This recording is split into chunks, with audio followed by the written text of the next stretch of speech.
5월은 가정의 달입니다. 국가적으로도 5월에는 가족의 여러 가지 행사들을 많이 하고 있지요.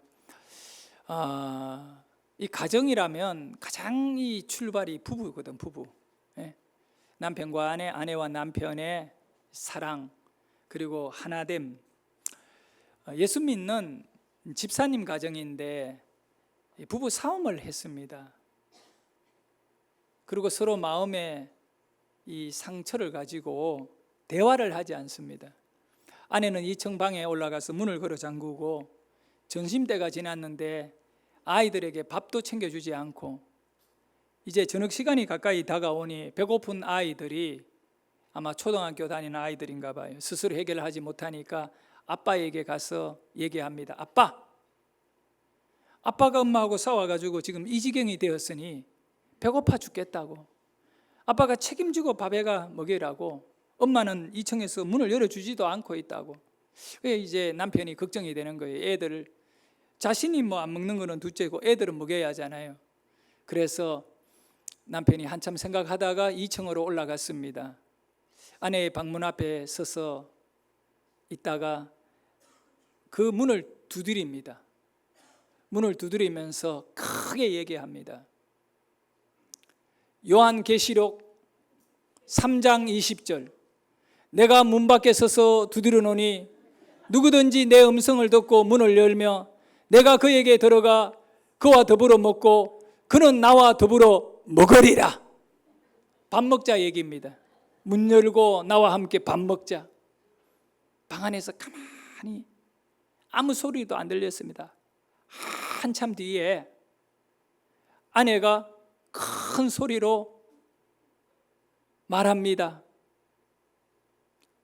요한복음 15장 5절 나를 떠나서는 너희가 아무것도 할 수 없음이니라. 여러분, 가정에는 아내를 떠나게 되면 자식도 남편도 아무것도 할 수 없습니다.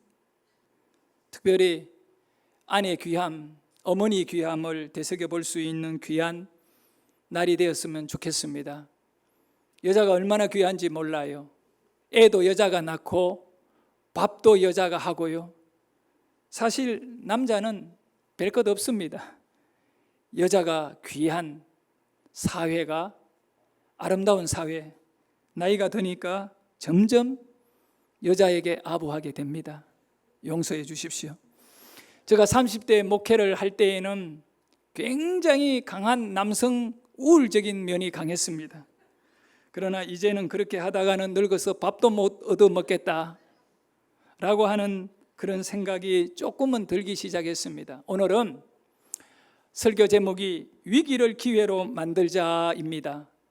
성도 여러분, 지금 우리 가정들 또 교회 좀 더 넓게 국가 가장 큰 위기가 뭔지 아세요? 노년의 문제 아닙니다. 의료 체계요?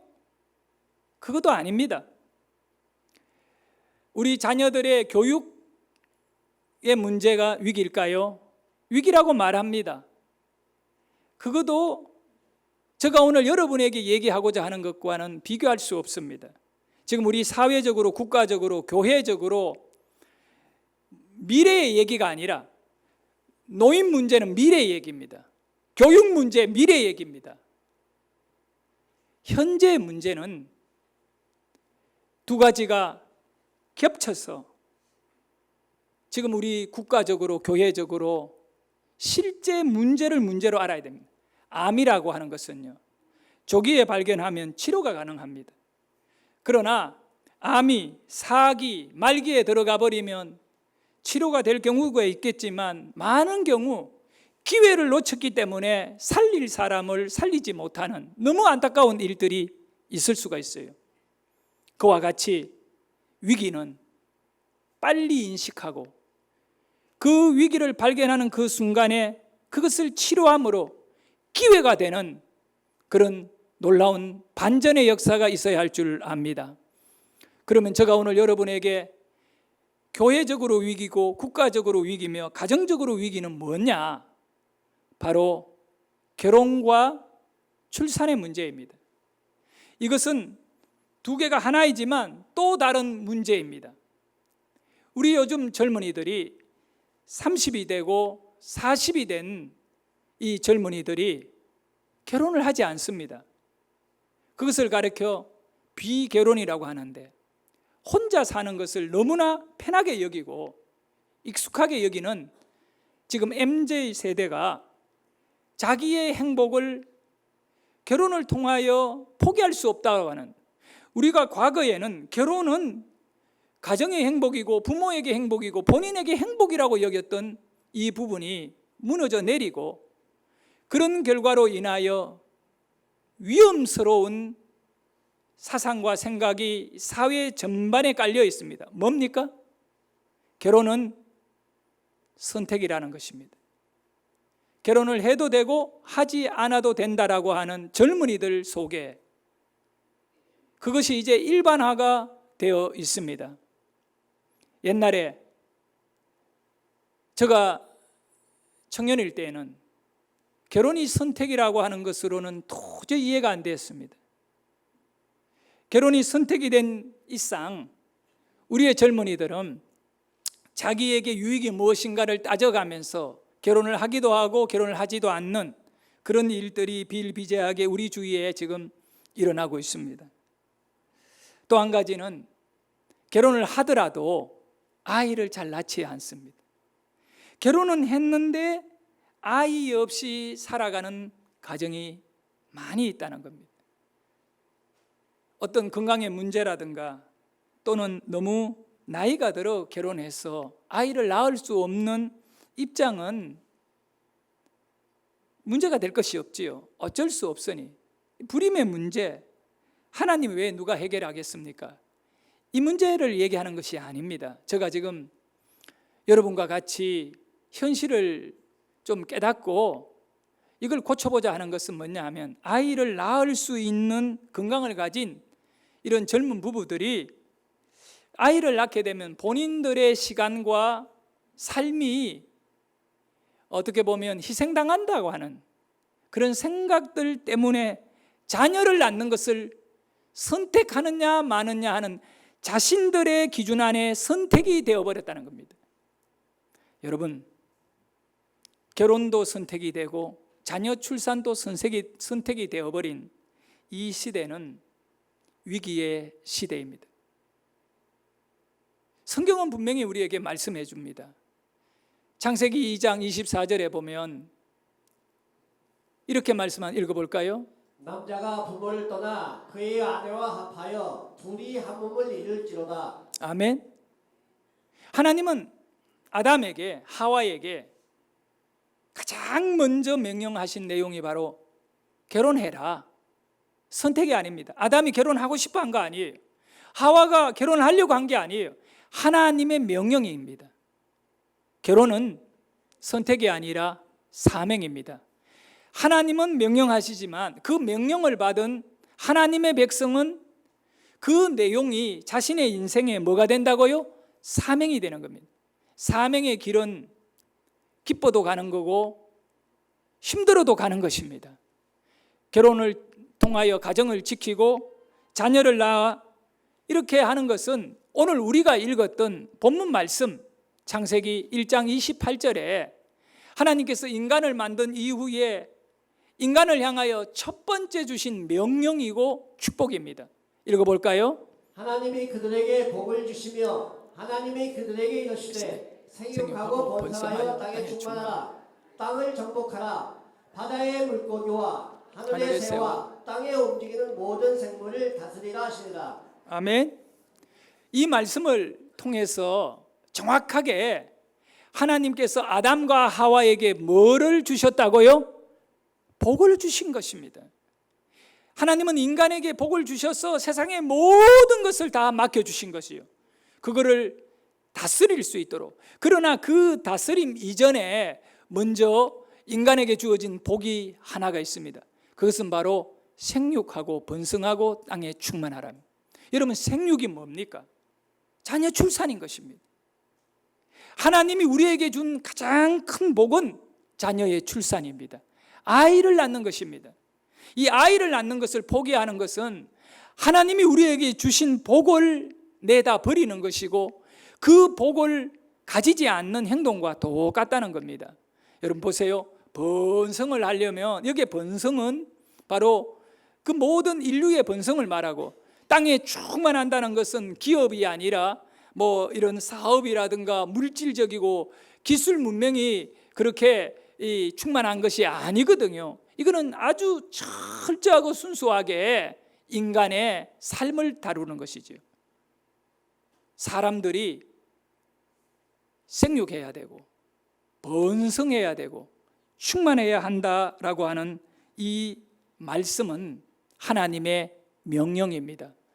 오늘날 우리가 결혼을 터부시하게 여기는 젊은이들, 그리고 우리 부모님들의 가슴에 이 자녀가 결혼해야 한다라고 하는 가정의 소중함, 이걸 얼마나 느끼고 자녀들에게 결혼하라 결혼하라. 그래서 젊은이들은 명절이 되면 아예 어른들과 만나는 것 자체가 너무 부담스러운 겁니다. 정말 안타깝게도요, 우리 기독교 국가들이 대체로 선진국들이에요.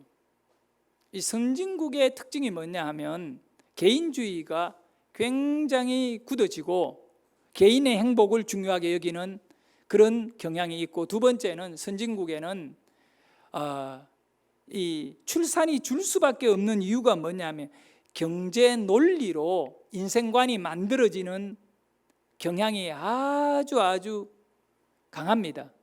그러니까 경제 논리로 행복과 불행을 판가름짓고 경제 논리로 나와의 관계의 사람을 정리하는 그런 면이 이 선진국이라는 말 자체가 경제적으로 풍성한 나라를 말하거든요. 오늘날 대한민국이 선진국의 선상 위에 놓였기 때문에 저출산을 겪고 있는 것입니다. 미국이나 유럽도 과거 20년 전에 저출산의 문제로 위기를 느낀 국가들입니다. 그런데 유럽이 기독교 국가였잖아요. 선진국이거든요. 저출산의 문제가 심각한 단계에 있었는데 유럽은 어떻게 그 문제가 해결되어지고 있느냐 하면 이민을 대폭 받게 되는 것입니다. 그런데 문제는 여기에 있습니다. 이민자들이 누구냐? 거의 80%가 이슬람입니다. 여러분, 이슬람 사람들의 특징이 뭔가요? 자녀를 제한 없이 낳는 것입니다. 이 자녀 출산을 그들은 사명이라 여깁니다. 알라의 뜻이다. 그들은 알라의 뜻이라면 자녀를 낳기도 하고 알라의 뜻이라면 자녀를 죽이기도 합니다. 부모가 딸을 죽이는 경우가 얼마나 많은지 압니까? 왜요? 알라에게 불복종했다고. 젊은이가 사랑에 빠져서 뭐 이렇게 하면 나중에 그 딸을 사하라 법에 의해서 이 가족들이 자기 딸을 죽여버려요. 지금 국제적으로 이거는 인권의 문제라고 얼마나 이렇게 그것을 비난하고 있음에도 불구하고 이슬람은 그렇지 않아요. 그런데 이 이슬람이 대거 유럽으로 유입해 들어가고 있습니다. 프랑스 같은 경우에는 현재 이슬람 인구가 20%를 이제 막 넘어가고 있거든요. 어느 한 지역에 이슬람 믿는 사람이 20% 이상 넘어가면 공격적으로 이슬람화가 되어지기 시작합니다. 영국에는 한 도시 전체가 이슬람인들로 모여 있는 도시가 있는데, 저는 영국에 살다가 온 사람이 해준 얘기를 그대로 전하면 그 도시는 영국 법이 통하지를 않는다는 겁니다. 거기에는 경찰도 있지만 결국은 사하라 법, 이슬람 법으로 그 도시를 다스리고 있대. 지방자치로. 그게 무슨 영국입니까? 영국에 또 그렇고 또 어느 나라의 총리는, 그 유럽의 그 나라 총리는 런던 시장은 이슬람을 믿는 사람이다. 현재 그 정도로 유럽이 이슬람 인구들이 유입되어 가지고 인구가 늘어나 버리는 그래서 인구 감소로 인한 위기는 말하지 않아요. 그런데 여기서 오는 부작용이 너무 많아서 이 고통을 느끼고 있죠, 유럽이. 제가 여러분에게 사진 하나를 보여줄까요?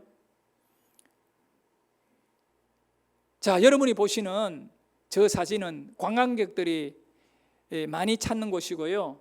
또 사람들이 몇 가지 소원 중에 하나, 여행을 즐기는 사람들은 남미에 있는 저 안데스 산맥에 자리 잡고 있는 저게 이 마추픽추라고 하는 지역인데, 잉카 제국의 그 터전임 도시, 그 마을들, 그것이 지금 유적으로 남아 있는 것을 보고 있는 겁니다. 두 번째 사진 볼까요? 저 사람들은 기원전 1000년부터 3000년 전이지요. 농업에 아주 탁월한 기술력을 갖고 있었습니다.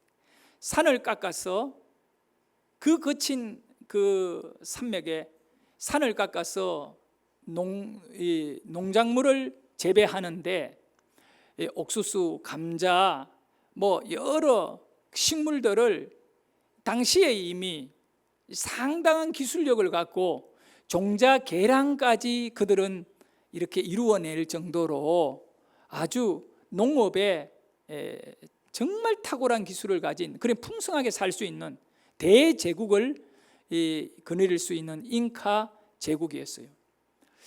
그들이 갖고 있던 이 토목공사 건축은요, 현대 건축인들이 가서 배우고 이런 놀라운 사실을 어떻게 1000년 전에 2000년 전에 이 사람들이 이런 도시 구조와 집을 지을 수 있는 지혜를 가졌는가 할 정도로 그들은 굉장히 발전된 문화를 갖고 있었습니다. 그러나 그 도시가 무너지기 시작했습니다. 이런 어떤 전염병과 스페인의 공격으로 인하여. 그런데 그렇게 많던 인구와 거대한 제국이요, 13세기 이후 16세기에 흔적 없이 사라져 버렸습니다. 적어도 유적지가 있는지 없는지도 모르고 있다가 어떤 항공이 지나가다가 그것을 발견하고 신기해가 그 지역을 조사해 보니까 저런 유적이 남아있다는 걸 알게 된 것이죠. 여러분, 우리나라가요, 언제 사라질지 모른다. 저 잉카 제국이 사라질 거라고는 당시에는 상상을 못했을 것입니다. 그 왕이 타던 가마가, 스페인 군대가 쳐들어왔을 때 왕이 타던 가마에 이 가마를 맨 사람이 80명이었다고 합니다. 그 지역의 왕은 신이었습니다. 그 정도로 강력한 제국이었는데도 결국은 한순간에 무너졌는 원인 중에 하나는 전염병이라고 말합니다. 인구가 어느 정도 한 도시의 숫자가 줄어버리면 그 어떤 도시의 기능을 상실하게 되면 그 다음부터는 급속도로 무너지게 되어 있대요. 결국 그 거대한 도시에서 사람들이 다 떠나버리는 것입니다. 대한민국이 지금은 인구가 5천만입니다. 그러나 시간이 지남에 따라 여기 이 땅에 사람들이 잉카 제국이 사라지듯이 대한민국도 사라질 수 있다라고 하는 조사가 지금 발표되고 있습니다. 2023년 3월 4일 경향신문에서 젊은 청소년, 그러니까 청소년이 아니라 30대 후반에 그런 결혼하지 않은 분들에게 왜 당신은 결혼하지 않고 있습니까? 라고 하는 이 갤럽 조사를 했는데 크게 세 가지 이유를 분명히 댔습니다. 첫째는 경제적인 이유 때문에 결혼을 못하거나 안 한다. 두 번째는 주거 문제이다. 결혼을 하려면 집이 있어야 되는데 집값이 너무 폭등하고 우리는 도저히 진입할 수 없다. 세 번째는 직업을 두었습니다. 직업상 이렇게 결혼을 하지 못하고, 어떤 분은 직장이 없어서, 또 어떤 분은 자기가 하는 일이 이런 결혼의 어떤 그런 연결고리를 찾지 못한다든가. 이 세 가지는요 전부 하나예요. 뭡니까? 말세가 되면 사람이 정말 돈을 사랑한다잖아요. 하나님 사랑하기보다 돈을 더 사랑한다. 경제 문제, 집도 돈의 문제지요. 직장도 돈의 문제예요. 요즘 우리 젊은이들은 이 돈을 가지고 하나님의 명령하신 결혼관까지도 다 무너져 있는 상태인 것입니다. 그런데 우리 국가에서 이 저출산의 문제를 해결해 보려고 도전하지 않았겠습니까? 엄청 노력했지요. 지난 17년간 우리나라는 저출산 문제를 해결하려고 320조 원을 쏟아부었습니다.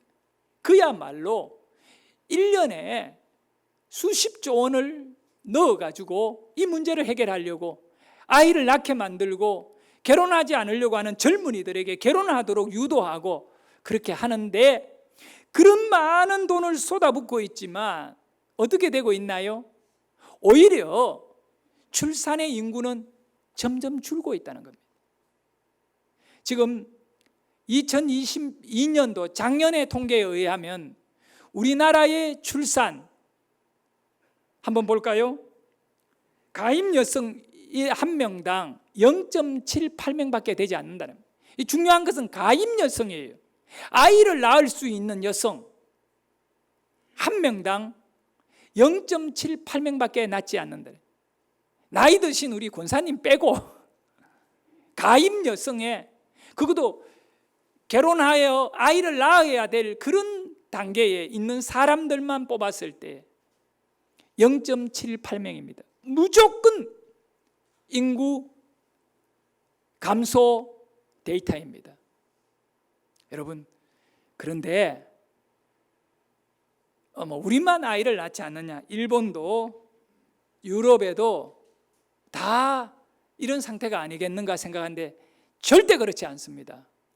OECD 경제협력기구가 있는데 선진국들의 모임입니다.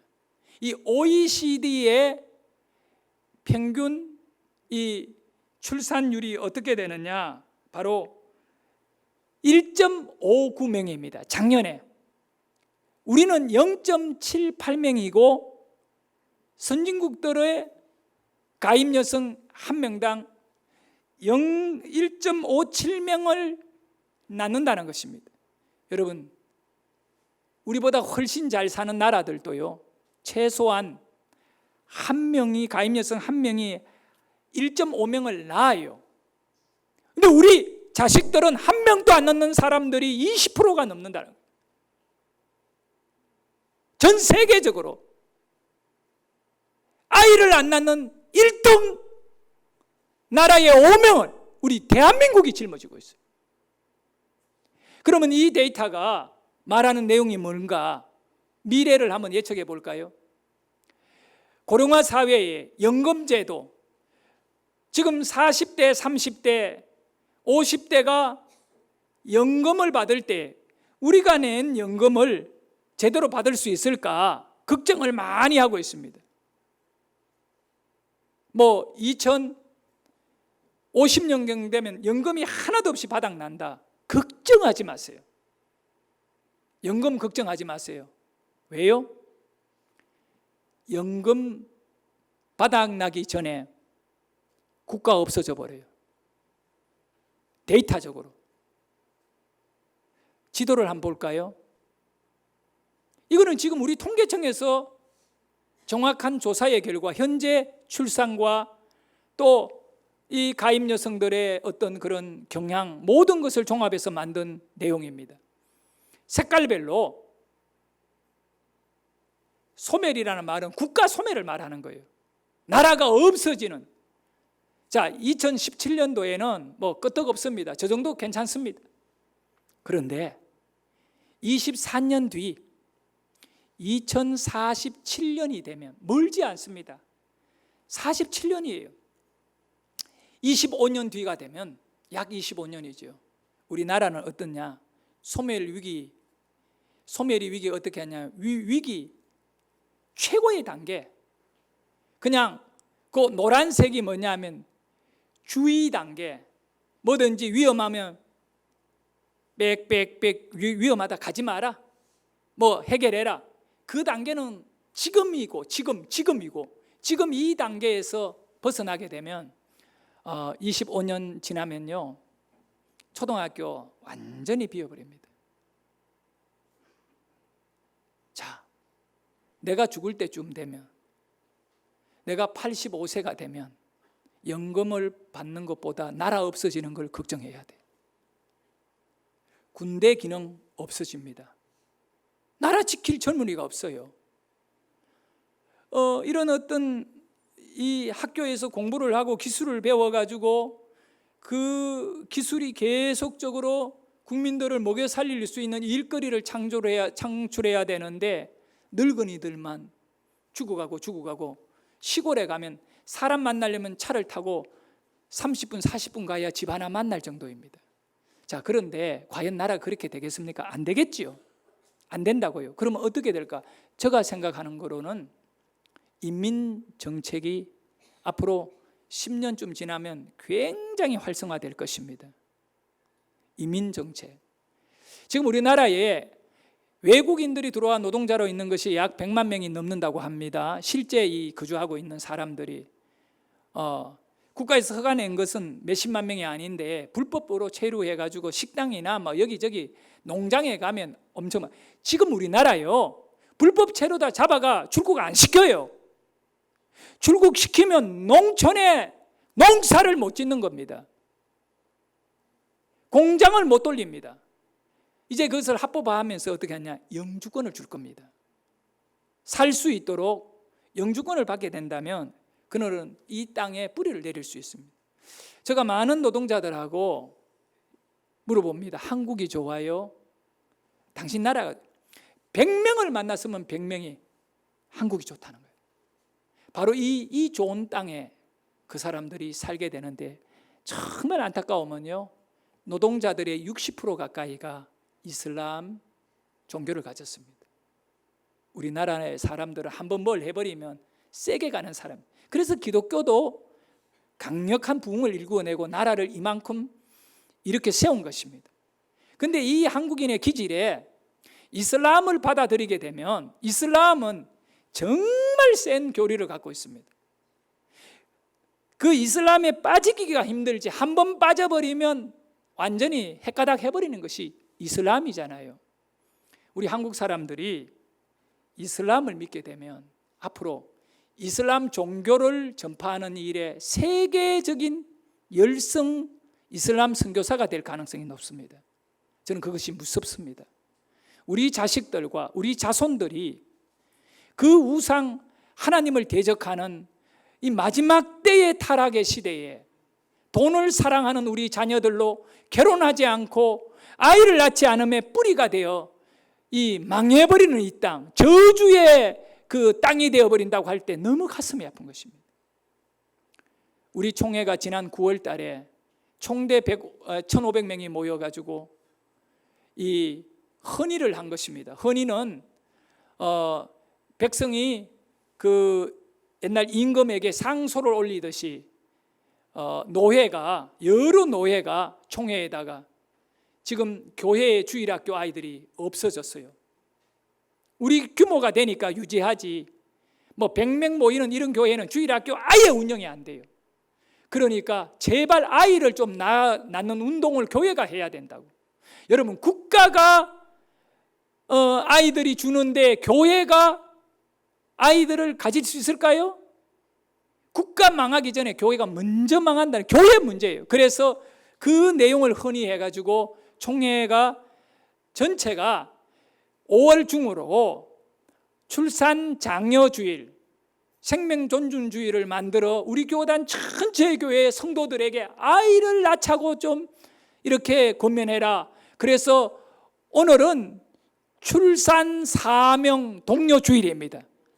나이 들은 분들도 오늘 무조건 임신하셔야 돼요. 말씀을 받았으면 사명적으로 가야지요. 한자어 중에 백문이 불여 일견이라는 말이 있지 않습니까? 100번 듣는 것보다 한 번 보는 것 못하다. 여러분 아이 낳아라 100번 말하는 것보다 여러분이 한 명의 아이를 낳으면 되는 것입니다. 그런데 안타깝게도 저는 3명까지 낳았는데 내가 만약에 아이를 낳을 수 있는 나이다면 정말 아이를 낳을 것입니다. 그런데 이미 때를 놓쳐버렸습니다. 우리 딸이 여기 앉아 있는데 소원하고 부탁하고 빕니다. 바로 서희 동생을 가지세요. 하나님의 명령이거든요. 생육하고 번성해라. 이 명령을 하찮게 여기는 것은 나의 행복을 내 욕심 때문에 그런 거예요. 내 욕심을 포기할 때 하나님의 영광이 나의 삶을 통하여 나타난다고 하는 선교적 사명을 갖고 이 국가가 책임질 수 없는 이 출산의 문제, 320조 원을 부었지만 해결 안 되는 출산의 문제, 이것을 기독교인이 말씀에 순종할 때 해결된다고 저는 믿습니다. 우리 기독교인들 약 한 20% 되거든요. 20% 되는 기독교인들이 아이를 낳기 시작하면요, 놀라운 역사가 일어나요. 뭐냐? 예수 안 믿는 사람은 인구가 줄지만 반대로 예수 믿는 사람은 숫자가 계속 늘어납니다. 오늘 신나라가 여기 있는지는 모르겠어요. 한 명 낳아놓고 안 낳고 있어요. 신나라가 여기 있니? 이름이 나라잖아. 나라고 하는데 왜 안 낳고 있니? 여러분, 키울 때는 힘들어요. 근데 여러분 자녀가 여러분에게 주는 행복이 얼마나 큰가요? 저는 막내 여명이 그냥 생겼다고요. 우리 집 사람이 임신한 것 같아요. 그래가 여명이가 생겼어요. 근데 지금 생각해 보면, 죄송합니다 예리야, 여명이 없으면 내가 어떻게 될 뻔했어요? 다니엘 없으면 내가 어떻게 될 뻔했겠어요? 물론 예리 없으면 어떻게 될 뻔했겠어요?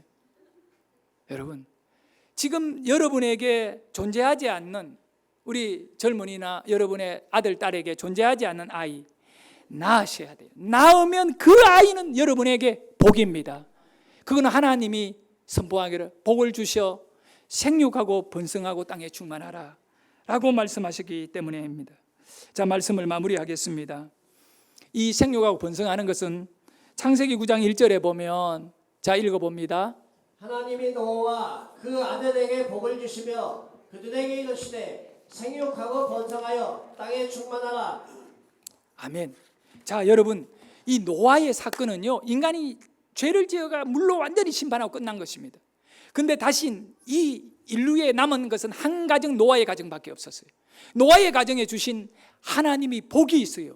그 복이 뭐냐면 창세기 1장 28절에 있는 내용과 똑같은 복을 주시어 생육하고 번성하여 땅에 주면 아이 낳으라는 게 복입니다. 사명을 가진 것입니다. 여러분, 이 세상 그냥 살다 떠나지 말고 사명 가지셔야 돼요. 이 사명 가지면 여러분의 가문을 통하여 세계적인 인물이 나올 수 있다는 걸 믿으시기를 바라고, 여러분의 노년에 그 아이 때문에 너무너무 행복해질 수 있는 그런 약속이 있으니 오늘 그 약속을 받는 자는 아멘. 아멘. 아멘. 아멘. 권사님이, 나이 드신 권사님이 아이를 낳고 싶어도 신랑이 없으니 구해달래요. 내가 말합니다. 신랑 구해줘도 권사님은 몸이 애를 못 낳아요. 여러분, 자식들에게 아이를 낳으라고 오늘 울며불며 매달리면서 소원하셔야 되고, 여러분 자식들 결혼 잘 안 하려고 하잖아요. 어떻게 하든 결혼은 네 선택이 아니야. 하나님의 사명이야. 우리는 사명을 이루기 위해 힘들더라도 가는 거야. 사명대로 하게 되면 축복받는 거야 라고 이렇게 소원도 하고 기도도 하고 권면도 하기를 예수의 이름으로 축원합니다.